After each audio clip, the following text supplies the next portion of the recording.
Assalamualaikum warahmatullahi wabarakatuh dan salam sejahtera saya ucapkan kepada semua pelajar saya yang bersemangat ya untuk mengikuti kelas kita pada minggu yang ketiga ini, dan saya harap semua dalam keadaan sihat dan dijauhi daripada penyakit-penyakit yang berbahaya lah, especially virus COVID-19 inilah. Okey, dan sama-sama kita menjaga kesihatan kita. Okey. Pada minggu ini kita akan teruskan lagi dengan tajuk kita, iaitu kod standard kimpalan dan fabrikasi, yang mana insya-Allah pada minggu hadapan, iaitu minggu keempat, saya harap tajuk ini akan habislah. Okey. Pada minggu sebelum ini, iaitu minggu pertama dan minggu kedua, kita telah pun mengetahui kod dan standard, bagaimana kod dan standard itu telah diwujudkan. Sebab apa? Sebab untuk menangani masalah-masalah di dalam kerja kimpalan dan fabrikasi lah, yang mana kita hendak mengoptimumkan kualiti tersebut lah. Kita nak mengurangkan berlakunya kemalangan, nak mengelak berlakunya kerosakan pada hasil kerja kimpalan dan fabrikasi kita lah, yang mana kita menetapkan standard-standard yang tertentu untuk dipatuhi lah. Okey, dan di mana kalau di dalam kontrak kita akan menggunakan kod tersebut lah. Okey, yang mana di dalam kontrak itu kita akan masukkan kod yang mana yang perlu dipatuhi supaya kita dapat capai pencapaian yang optimum untuk hasil kerja kita. Okey. Untuk minggu ini kita akan melihat dari segi pengurusan di dalam organisasi kimpalan lah. Okey. Yang mana di dalam sebuah organisasi, iaitu dalam sebuah syarikat, dia ada polisi pengurusan. Okey. Ini di dalam syarikat-syarikat secara umumnya lah. Okey, mungkin ini yang kalau kamu tengok hari ni, mungkin ini syarikat-syarikat yang berkualiti lah, bukannya syarikat-syarikat yang cap ayam. Okey, kalau syarikat-syarikat biasa, contohnya macam saya cakap tadi, syarikat cap ayam, tu mungkin dia tak ikut polisi pengurusan yang saya ceritakan macam ni. Okey, ini secara umumnya. Okey, dasar atau polisi merupakan sesuatu perkara penting dalam sesebuah industri. Okey, benda penting lah, dan mempunyai objektif tersendiri yang bertujuan untuk menyelesaikan sesuatu masalah. Okey, di dalam organisasi apa pun, dia punya untuk melakukan kerja, dia mesti ada masalah yang perlu diatasinya. Okey, jadi polisi sesuatu syarikat ni dia merupakan objektif lah. Okey, untuk menyelesaikan masalah. Apa itu polisi dia? Okay, kita tengok lagi lah. Okey, di dalam polisi syarikat dia ada peraturan perundangan industri dan standard syarikat. Okey, dia ada undang-undang dia dan dia ada standard. Okey, kaki tangan dan pembekal syarikat adalah bertanggungjawab bagi memastikan pematuhan kepada spesifikasi bertulis berasaskan standard. Okey, untuk mencapai jangkaan tepat dan konsisten, spesifikasi perlu dinyatakan dengan jelas, bukan sahaja untuk hasil tetapi juga untuk proses. Okey, dalam polisi ni kita perlu nyatakan spesifikasi dengan jelas lah. Okey, apa perkara-perkara, elemen-elemen, ciri-ciri yang kita nak tu, supaya kita punya pencapaian kita tu tepat dan konsisten. Okey, kita bukan sahaja tetapkan spesifikasi tu untuk hasil saja. Okey, kita juga tetapkan spesifikasi tu dalam proses-proses kerja yang kita nak buat tu. Okey, macam mana kerja tu dijalankan lah. Okey, yang ketiga, keperluan spesifikasi perlu meliputi. Okey, spesifikasi ni dia perlu meliputi bahan-bahan, langkah-langkah kerja, okey, kaki tangan dalam syarikat tu macam mana yang kita nak, okey, pembekal yang berkelayakan, kaedah-kaedah kerja yang selamat dan keadaan kerja alam sekitar. Okey.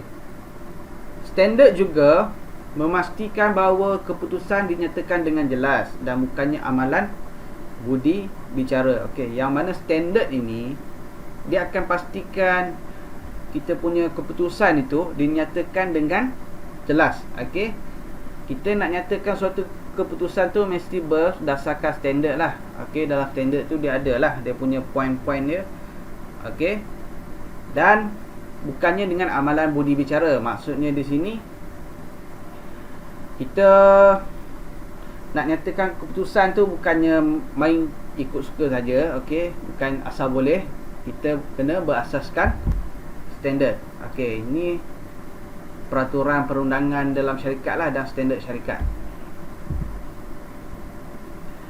Okey, 1.3.2 kod perundangan. Okey, di dalam polisi syarikat ni dah ada kod perundangan dia. Okey. Semua aktiviti syarikat kimpalan dan fabrikasi perlu mematuhi peraturan yang berkaitan. Okey, pengurus kualiti, okey, ni management okey, manager, quality manager, okey. Perlu mengenal pasti keperluan peraturan berkenaan dengan bidang kuasa yang disampaikan, termasuk okey, pengurus kualiti ni dia perlu pastikan keperluan peraturan lah. Okey, keperluan dalam peraturan tu dia nak benda kan, bidang kuasa dia. Okey, antaranya adalah dia pemakaian peraturan bagi persekutuan. Okey, pemakaian peraturan bagi negeri. Okey, kod bangunan berkenaan dengan kod bangunan berkenaan dan adendum tempatan untuk kod bangunan. Okey, adendum ni adalah istilah dalam kontrak atau perjanjian yang bermaksud tambahan klausa. Okey, ada tambahan dalam perjanjian tu lah, atau fasal yang secara fiziknya terpisah dari perjanjian asal tetapi ia adalah sebahagian dari perjanjian asal itu. Okey, kita dah buat perjanjian tapi kita ada tambahan dalam perjanjian itu. Okey, itu dinamakan addendum. Okey, pemakaian kod api, pemakaian kod bahan api dan gas, pemakaian kod jentera, pemakaian kod plumbing. Okey, plumbing ni kerja-kerja pipe lah. Okey, peraturan-peraturan tambahan yang ditetapkan oleh kontrak pelanggan. Okey, ini apa yang saya terangkan ini, pengurus kualiti dia perlu kena pastilah keperluan peraturan tu.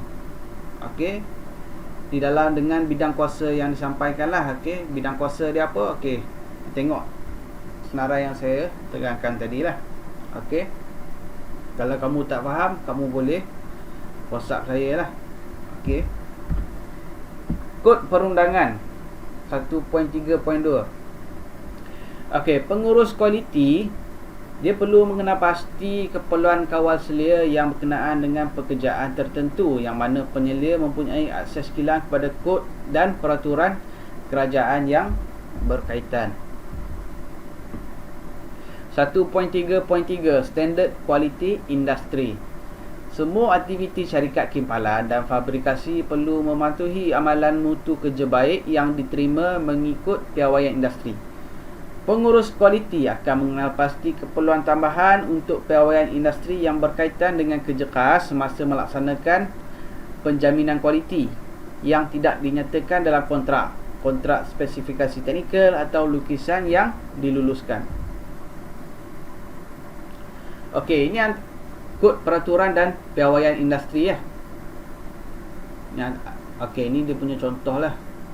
Okey, peraturan dan piawaian industri. Contoh, kalau nak buat minimum spacing and edge distance for screw. Okey, dalam screw tu kalau kamu tengok dia ada berbenang dia kan. Okey, dia punya jarak-jarak tu kita mestilah merujuk pada standard atau kod yang berikut lah.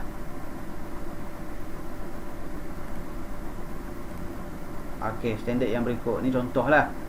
Kod dan peraturan piawaian industri ni memang benda yang dah ditetapkan. Okey. Ni kamu tengoklah. Okey, framing and reinforcing opening through a steel deck. Okey. Ini dia punya kod atau standard yang perlu dirujuk. Okey. Okey, deck damage and penetration. Install high strength bolt. Okey. Welding standard, kita ikut AWS B2.1 B2.1M. Okey, ini kod peraturan dan piawaian industri ya. Yang mana yang industri pakai. Okey, ni dan yang lain-lain lah. Sumber daripada AWS Quality Manual Sample. Okey. Kita kalau nak benda yang berkualiti, okey, ni kita bercakap mengenai kualiti lah. Bila mana melibatkan kualiti, dia mesti ada standard dan kod.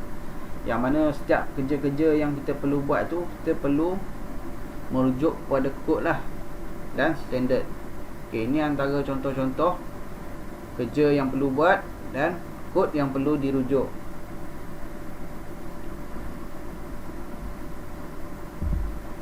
Okey, kod 1.3.4 kod amalan kimpalan. Amalan kimpalan ni maksudnya kerja-kerja kimpalan lah. Okey, daripada sebelum, semasa dan selepas. Okey, kod kelayakan kimpalan. Kelayakan kimpalan ni untuk kita dapat apa? Untuk menjadi inspektor kimpalan. Antara contoh kod yang digunakan adalah yang ni lah yang perlu dirujuk. Okey, peraturan arahan, kod dan piawaian fabrikasi, piawaian bahan luak. Okey, kalau bahan luak kita rujuk kod yang tersebut lah. Okey, contoh kalau kita nak, kita punya organisasi kita ataupun syarikat kita memerlukan bahan luak. Okey, bahan luak kita tu kita nak ikut kod ataupun standard yang mana. Okey. Okey, 1.4 struktur organisasi. Struktur organisasi ni di dalam kita ada inilah apa nama, macam carta organisasi lah antara satu contohnya. Okey. Okey, di dalam syarikat kita, langkah yang pertamanya proses awal lah. Proses awal bagi memulakan suatu pelaksanaan rancangan kerja, kita mesti buat proses pengorganisasian ni lah. Okey, yang mana kita perlu menjelaskan pekerjaan perhubungan kerja dan menggunakan sumber secara berkesan untuk mencapai keputusan matlamat yang diinginkan. Okey. Langkah awal dalam sesuatu perancangan kerja, dia mesti ada pengorganisasian, yang mana kita akan lantik orang ni buat kerja sekian lah. Yang mana kalau kamu ni pandai mengimpal, dia akan jadi juru kimpal. Yang kawan ni dia kurang sikit mengimpal, tapi dia ilmu mengenai kimpalan dia tinggi, dia pandai menilai, dia jadi inspektor kimpalan. Contoh macam tu lah. Okey. Tetapi dia mesti berdasarkan standard lah dan kod. Okey. Okey. Struktur organisasi ni dia perincian seluruh pekerjaan yang harus dilaksanakan.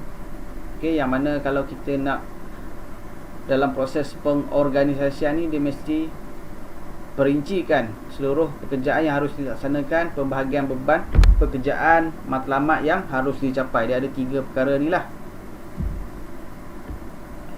Okey, carta organisasi projek. Carta organisasi termasuk nama jawatan, nama-nama kaki tangan yang diberikan, merupakan perantaraan organisasi dan pentadbir dengan pelanggan. Okey, carta organisasi ni dia macam perantara. Okey, dia di tengah-tengah lah antara organisasi ni dengan pelanggan. Okey, pelanggan ni kalau dia nak rujuk sesuatu organisasi ni, dia melalui carta organisasi. Okey, dalam carta organisasi ni dia ada garisan dia lah. Kalau kamu pasang garisan solid, dia akan menunjuk pergi ke majikan yang utama untuk pekerja bawahan itu. Okey, garisan putus-putus. Okey, ni jaranglah kalau kamu tengok, dia akan menunjukkan secondary supervisor. Okey, penyela yang kedua lah. Dia akan tunjuk pergi ke secondary supervisor lah. Okey, yang mana secondary supervisor ni dia akan menyela orang bawahan dia.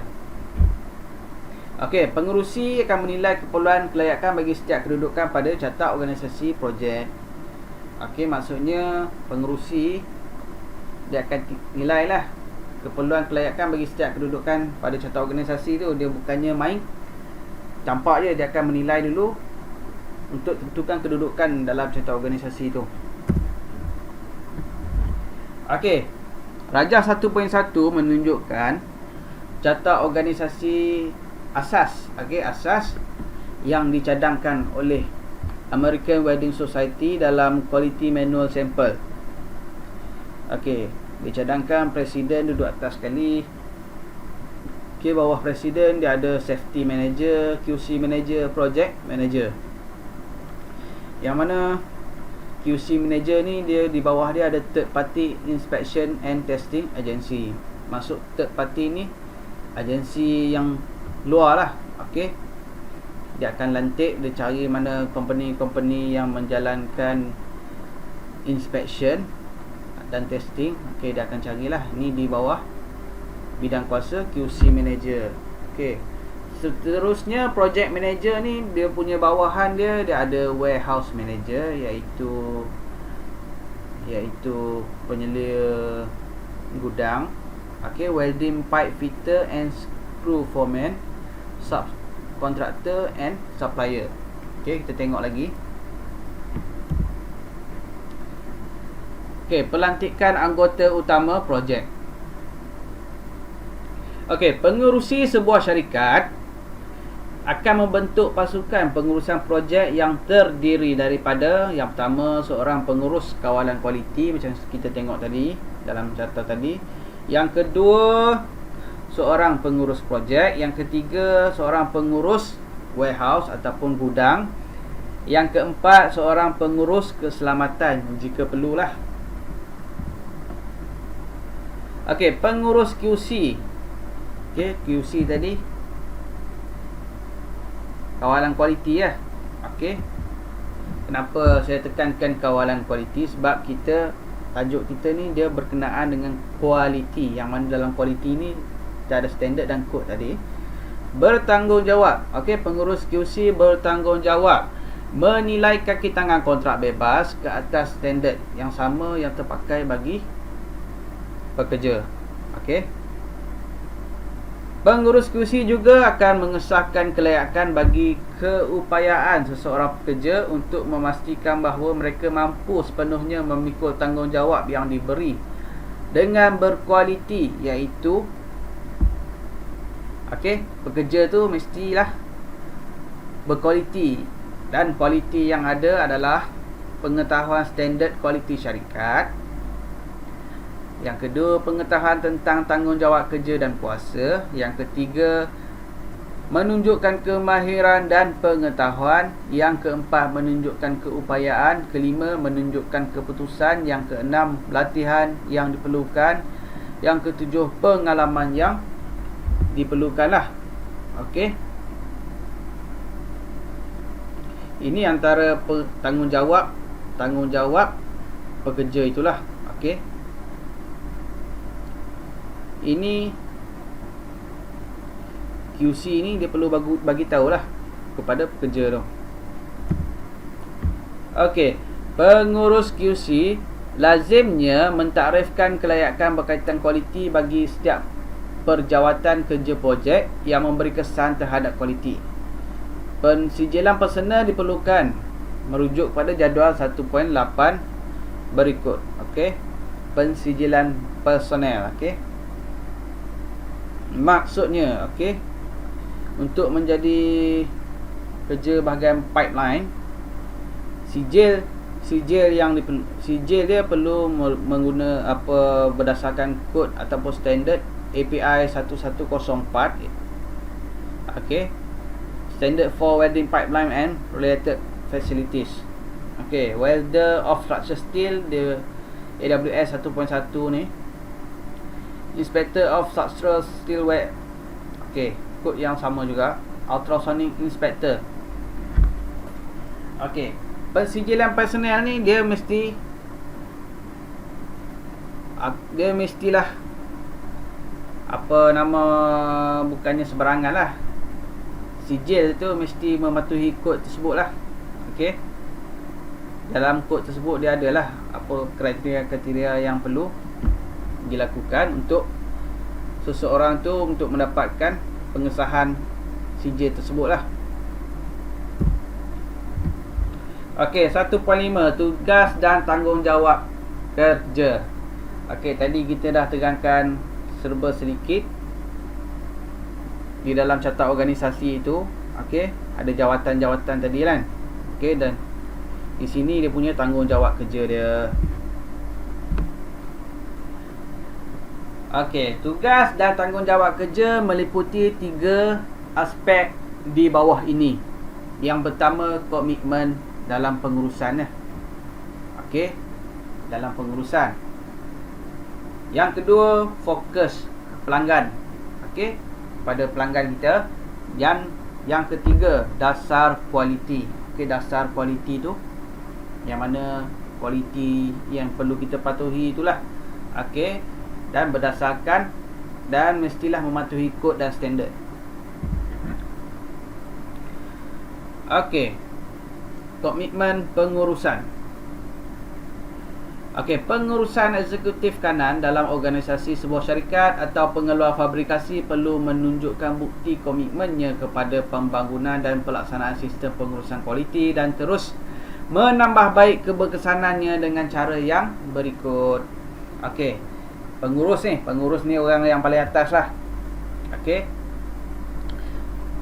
dia nak tambah baik dia punya kualiti pengurusan itu mestilah dengan cara yang berikut lah. Yang pertama, dia mesti pandai berkomunikasi dalam organisasi. Okey, sebagai landasan memenuhi pelanggan serta keperluan berkanun dan peraturan. Okey, yang kedua, dia perlu mewujudkan dasar kualiti. Yang ketiga, mesti memastikan kualiti objektif diwujudkan lah. Yang keempat, menjalankan kajian semula pengurusan atau projek. Maksudnya dia mesti nilai balik lah kajian semula dia punya pengurusan dan atau projek dia. Okey. Dan yang kelima, memastikan ketersediaan sumber. Maksudnya sumber tu mesti bekalan dia mesti sentiasa cukup lah. Jangan tiba-tiba putus bekalan pula kan.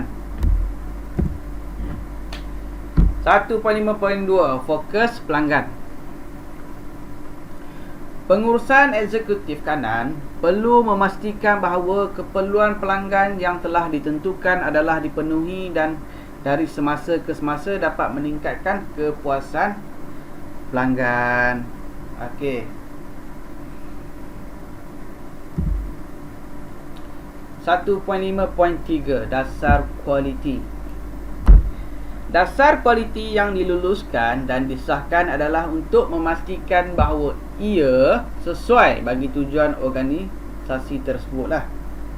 Okey, dasar kualiti ni kalau kita wujudkan dia mestilah sesuai dengan tujuan organisasi tersebut lah. Okey, yang kedua, dia mestilah mengandungi komitmen untuk mematuhi keperluan dan menambah baik secara berterusan keberkesanan sistem pengurusan kualiti. Yang ketiga, dasar kualiti ni mestilah menyediakan rangka kerja bagi mewujudkan dan menyemak objektif kualiti. Yang keempat, maklumat yang disampaikan dan difahami oleh seluruh organisasi. Okey, dasar kualiti ni kalau maklumat kalau kita nak sampai mestilah semua orang kena faham kan. Okey. Dan yang kelima, perlu dikaji untuk kesesuaian yang berterusan. Okey, kalau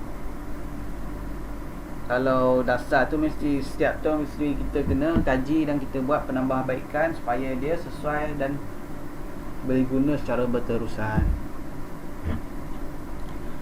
Okey, seperti biasa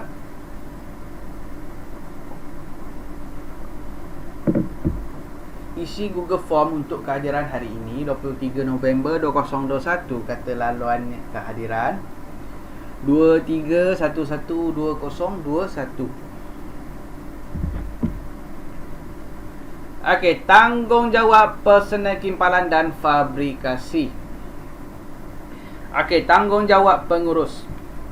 Pengurus ataupun manager berperanan memastikan setiap tugas yang diberikan dilaksanakan dengan baik dan menepati objektif. Setiap pengurus bertanggungjawab untuk, okey, ini kalau kamu bercita-cita lah nak jadi pengurus. Okey, ini saya akan terangkan secara ringkas. Okey, secara drive thru. Okey, secara pandu lalu. Okey, secara masuk telinga kiri, janganlah keluar telinga kanan kan. Okey, dan saya harap kamu ambil lah. Walaupun tak ingat semua, kamu faham lah tanggungjawab pengurus tu secara keseluruhannya. Okey, pengurus ni tanggungjawab dia perlu menetapkan standard yang tinggi dalam tindakan syarikat. Yang kedua, menjelaskan kepada pekerja tentang amalan perniagaan yang bertanggungjawab dan penjajarannya dengan nilai teras syarikat. Okey, berlaku adil dengan semua pekerja. Yang keempat, dia perlu memberitahu pekerja tentang kesediaan pengurus. Okey, dia kena bagi tahu pengurus ni dia memang sentiasa bersedia untuk membantu mereka dengan persoalan etika dan pematuhan atau laporan tentang kemungkinan salah laku. Okey, tanpa perlu berasa bimbang terhadap tindakan membalas dendam.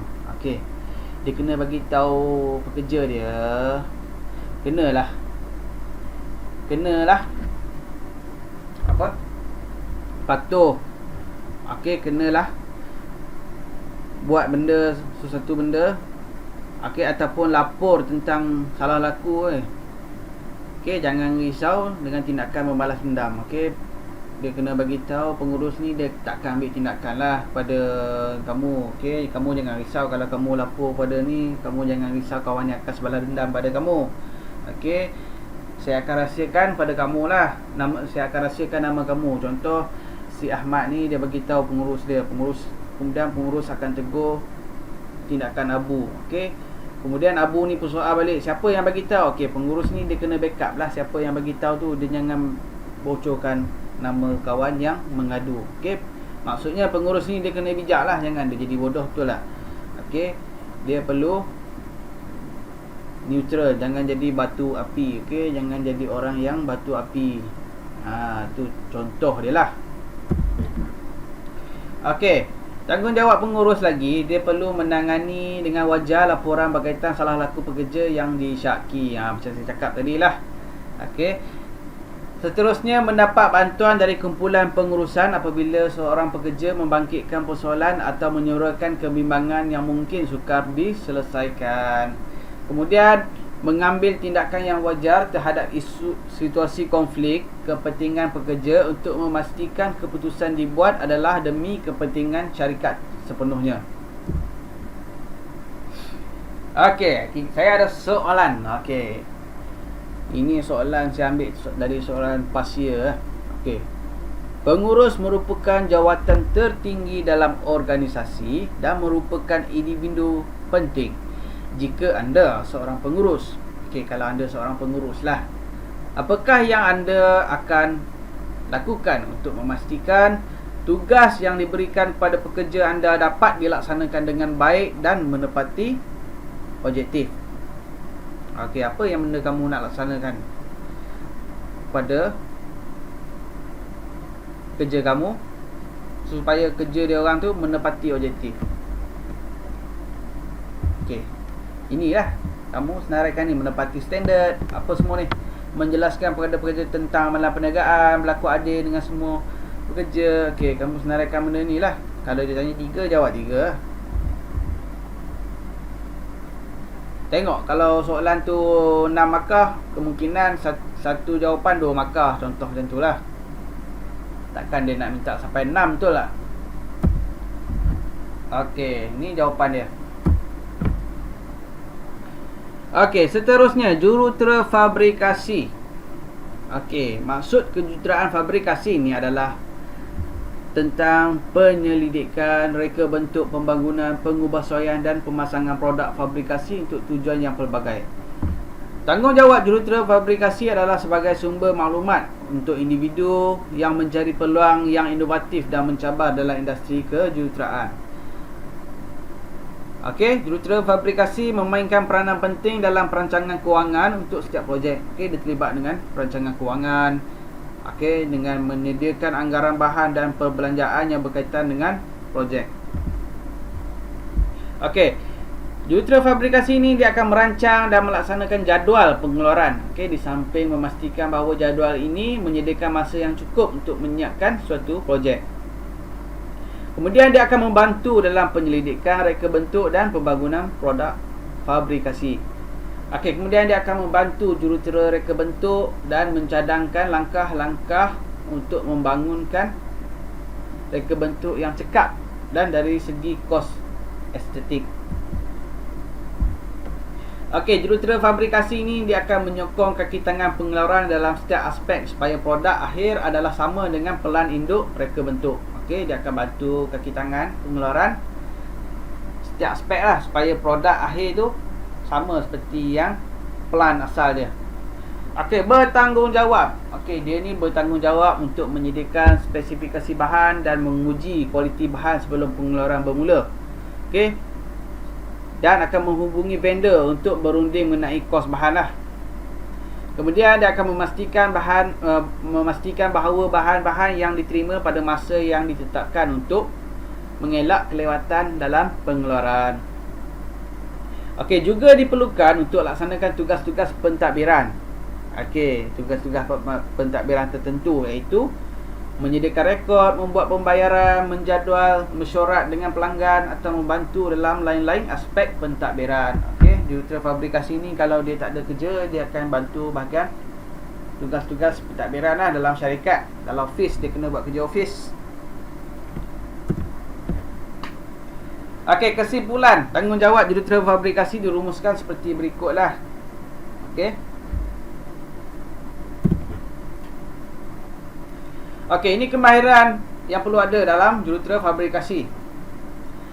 Okey, yang pertama pengetahuan yang tinggi tentang konsep dan amalan reka bentuk, kejuruteraan, keupayaan untuk yang kedua keupayaan untuk bekerja mentepati atau mendahului tarikh akhir tanpa membiarkan kekurangan masa menjejaskan kualiti kerja.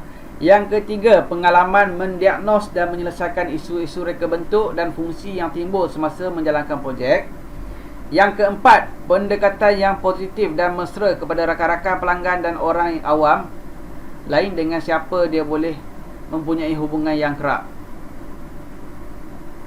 Okey, yang kelima, kecenderungan untuk mencapai kejayaan melalui kerja keras.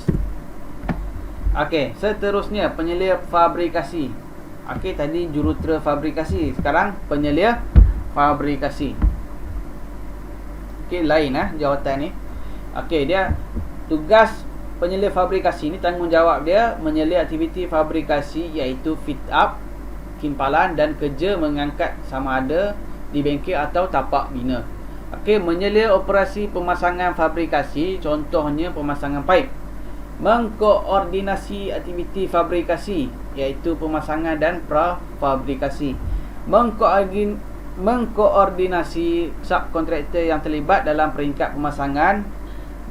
Yang kelima, memastikan pematuhan prosedur keselamatan dan standard kualiti. Okey, penyelia fabrikasi ni macam mata-mata bagi jurutera fabrikasi lah. Okey, tanggungjawab penyelia fabrikasi seterusnya, caraian untuk penyelesaian teknikal yang paling cekap. Seterusnya, menyediakan data kuantitatif pengeluaran laporan kemajuan. Bertanggungjawab atas jadual dan bajet bagi semua kerja yang diberikan. Bertanggungjawab terhadap disiplin pekerja dan ganjaran. Membuat penambahbaikan yang berterusan dalam keselamatan pengeluaran, hubungan kaki tangan, peralatan, penyelenggaraan dan kecekapan logik. Seterusnya, membantu dalam perancangan dan menyediakan jadual kerja fabrikasi bagi semua kerja yang dikenali dan yang dijangka berdasarkan perjawatan dan sumber bahan. Okey, seterusnya menyediakan keselamatan, prosedur operasi peralatan dan latihan untuk kaki tangan fabrikasi mengikut keperluan. Okey, Metal fabricator. Okey, individu ini bertanggungjawab penuh untuk pemasangan struktur produk logam menggunakan alat-alat tangan, mesin dan tangan mereka sendiri untuk fabrikasi pelbagai jenis logam, pelbagai jenis produk. Okey, ini peringkat bawahan lagi lah, metal fabricator, orang yang akan buat kerja tersebut. Yang tadi penyelia ni dia sekadar selia. Okey, dia datang tengok. Metal fabricator, okey, tanggungjawab dia mentafsir dan mengkaji arahan pemasangan. Okey, seterusnya membuat rangka kerja fabrikasi mengikut keperluan mesin, ketuhar, tangki dan susunan bahagian-bahagian logam sama ada untuk produk keperluan bangunan atau jambatan. Yang ketiga, mendengar dan menerima arahan daripada penyelia. Okey, dia terima arahan daripada penyelia. Keempat, membuat fabrikasi dan memasang produk logam struktur. Okey, seterusnya menentukan sama ada semua bahagian komponen telah dibuat. Next, membaca dan mentafsir pelan induk dan lakaran. Kemudian membaca senarai bahagian komponen, mengumpul alat dan bahan. Kemudian menetapkan kedudukan bahagian komponen dan sub pemasangan, mentafsir ukuran, membuat kerja mengetuk, mengisar dan membersihkan bahan. Mengesahkan spesifikasi, memasang komponen, memastikan semua bahagian dipasang dan diskrukan dengan betul, mengubah suai dimensi untuk memenuhi spesifikasi, menyelesaikan pemasangan dan isu-isu pengeluaran, melengkapkan penyelenggaraan pencegahan. Okey. Okey, ni yang seterusnya lah. Kamu boleh baca lah. Okey, saya nak baca pun penat juga, benda yang sama je.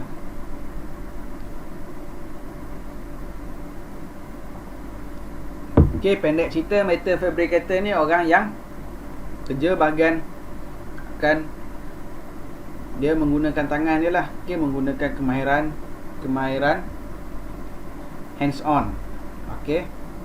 Jadi ni penyelia dia kemahiran menyelia. Okey. Dia perlu ada pengetahuan tetapi dia pengetahuan teknikal dia tinggi tetapi dia sekadar menyelia. Okey. Kemudian atas pada penyelia tadi kita ada jurutera. Jurutera ni dia bahagian perancangan lah. Okey. Kemudian atas pada tadi tu kita ada manager lah. Okey. Seterusnya, okey, ini seorang yang penting lah, penyelia gudang, warehouse supervisor. Maksudnya dia menjaga bahan-bahan di dalam sebuah gudang lah. Gudang ni tempat kita menyimpan stok lah. Okey. Penyelia gudang ni dia akan merancang, menganjurkan dan memantau penerimaan, penyimpanan dan pengedaran semua barang-barang yang diterima sama ada daripada pembekal atau loji pengeluaran.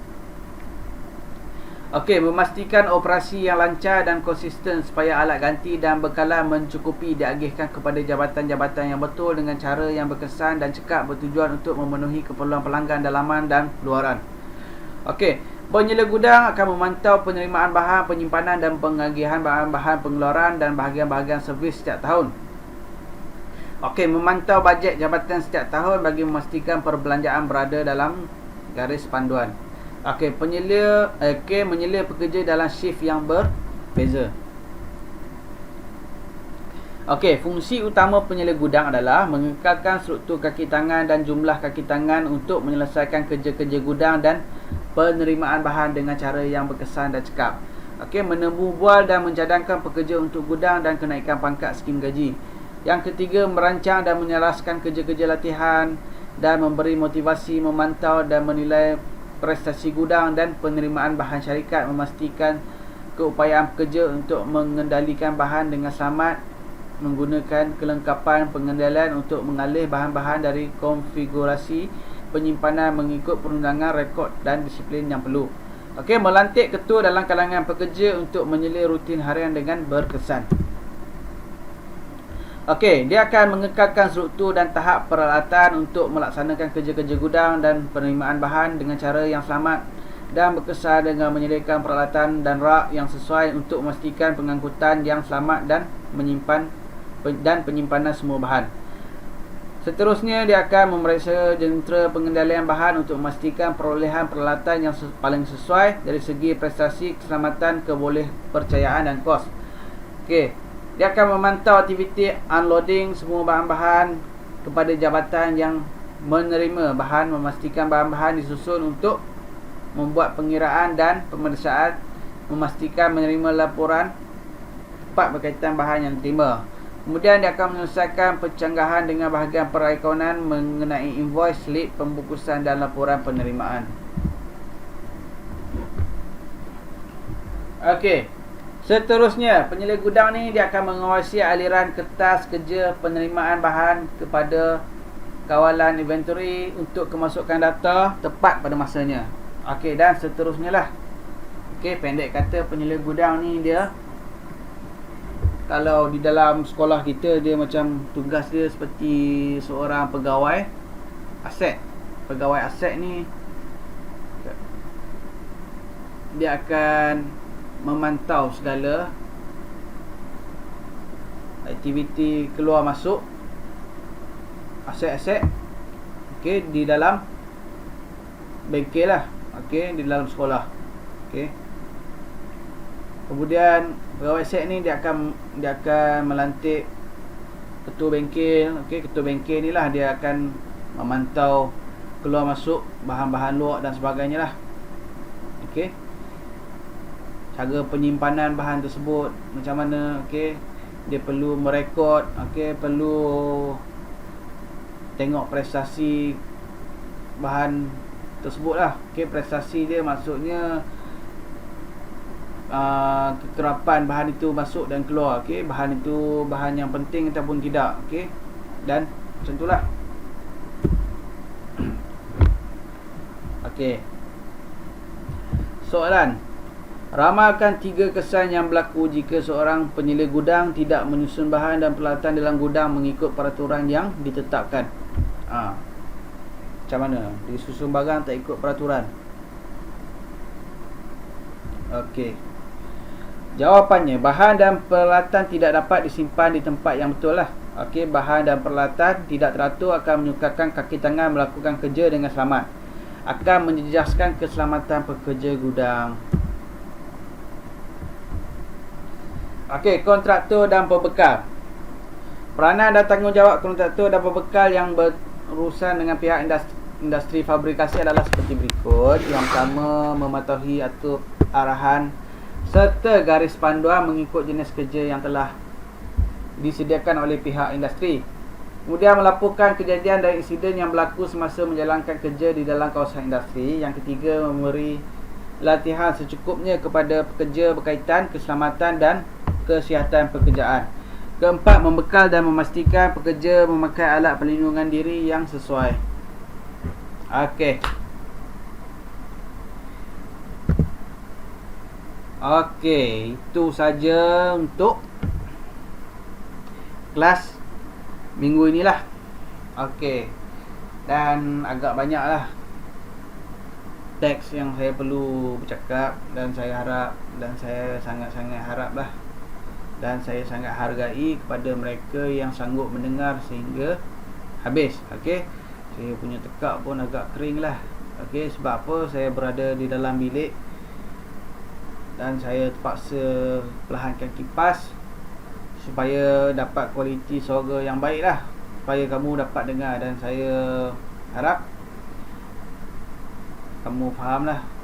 Okay, nak kata faham tu, benda tu saya agak sukar lah, tapi faham sikit-sikit pun tak apalah. Nak buat macam mana kan. Okay, kalau kamu dengar dan dengar, kalau benda ni, sebab benda ni kita tak lalui. Okay, bila mana kamu sendiri dah bekerja, nanti kemungkinan salah seorang daripada kamu dia terlibat dengan industri kipalan ni, dia ada jawatan-jawatan yang penting, yang tinggi, mungkin dia akan tahulah. Okey, itu saja untuk hari ini, dan saya harap kamu isi Google Form untuk kehadiran pada minggu inilah. Dan saya minta maaf kerana keterlewatan untuk upload video inilah. Okey, Assalamualaikum dan salam sejahtera. jumpa pada minggu hadapan.